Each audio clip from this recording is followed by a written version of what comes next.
한국 국가부채 증가폭 18.8%. OECD 원위. 코로나19 사태 이후 시행 중인 대규모 확장 재정 정책 등의 영향으로 2020년부터 2026년까지 한국이 다른 비기축 동아국과는 달리 높은 수준의 재정 적자가 지속되면서 경제협력개발기구 국가 중 국가부채가 가장 빨리 증가할 것이라는 전망이 나왔다.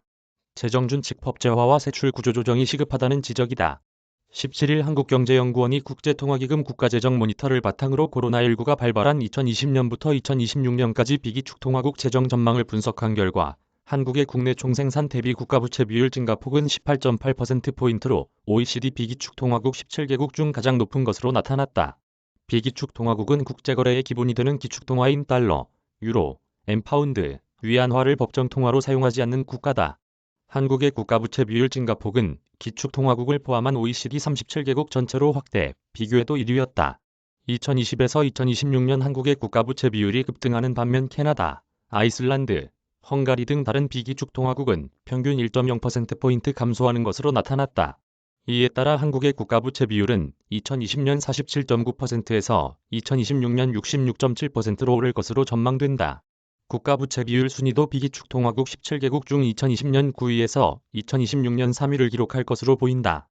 2026년 기준 1위는 캐나다, 2위는 이스라엘이다.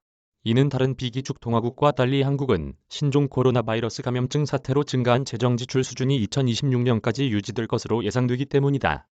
터키를 제외한 다른 비기축 동아국들은 같은 기간 재정 건전성 관리를 위해 정부 지출이 감소할 것으로 전망됐다.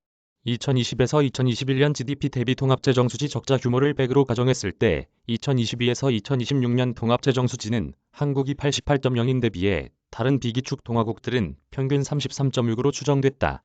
이는 한국의 재정적자 감소폭이 상대적으로 작다는 것을 의미한다. 한경연은 최근 우리나라의 국가부채 증가 속도가 매우 빠를 뿐 아니라 급속한 고령화와 높은 공기업 부채 등 리스크 요인도 산적해 있어 장기적인 재정 건전성이 크게 위협받고 있다고 분석했다.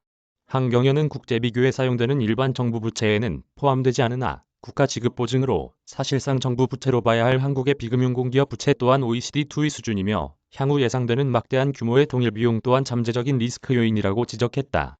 추광호 한경연 경제정책실장은 최근 재정 건전성이 빠르게 악화되고 저출산, 고령화 등 장기적 국가부채 리스크도 상당한 만큼 재정준칙, 법제화와 적극적인 세출 구조 조정을 서둘러야 한다고 주장했다. 나기천 기자 이메일 주소